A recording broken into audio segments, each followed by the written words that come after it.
भारत की लोकसभा की पार्लियामेंट का इफ्तिताह हुआ। हमारे प्रधानमंत्री वो एक फोटो आई लेटे हुए हैं। फिर एक टीवी पर मैं देखा कि लोकसभा के अंदर प्रधानमंत्री जा रहे और उनके पीछे कम से कम 18 से 20 हमारे हिंदू भाइयों के मजहब के पुजारी मंत्र पढ़ते हुए जा रहे हैं। प्रधानमंत्री, मुझे देखकर बड़ा ताज्जुब हुआ कि आपके दिल में ये जगह क्यों नहीं पैदा हुई कि जब हिंदू पुजारियों को लेकर मैं जा रहा हूं लोकसभा के अंदर, तो उसमें ईसाई पादरी भी होना चाहिए था, उसमें सिखों के मजहबी रहनुमा को भी होना चाहिए था, उसमें मुसलमानों के कोई एक मौलाना को भी होना चाहिए था।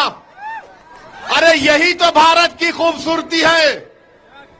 वजीर आजम, इस देश का मजहब एक नहीं है, भारत का एक मजहब नहीं है, भारत किसी मजहब को मानता भी नहीं है, भारत पूरे मजहबों को मानता है। इंडिया का कोई रिलीजन नहीं है, इंडिया सब रिलीजन को मानता है। अगर कोई रिलीजन को नहीं मानता, इंडिया उसको भी मानता है।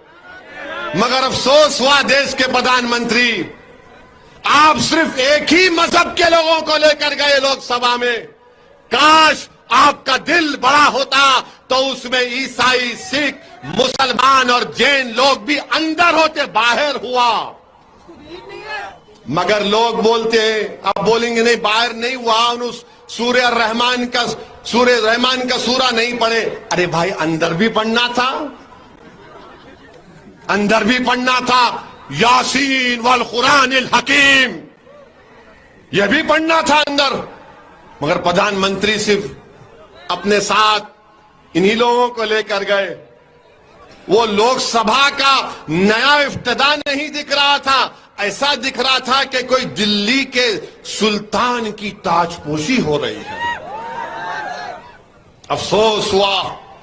पार्लियामेंट की जरूरत है, पार्लियामेंट बनना चाहिए, मगर ये क्या हुआ है?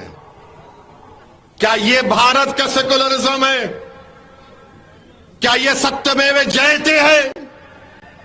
क्या यही दिन देखने के लिए हमारे बुजुर्गों ने अंग्रेजों से लड़कर अपनी जानों की अजीम कुर्बानी दी थी?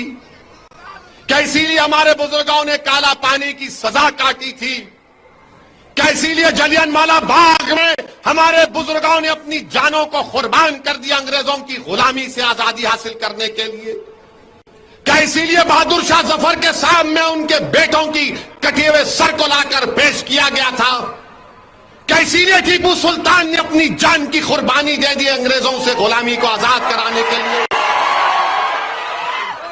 बताइए आप मेरे अजीज दोस्तों और बुजुर्गों, ये देश के वजीर आजम को नहीं करना चाहिए था।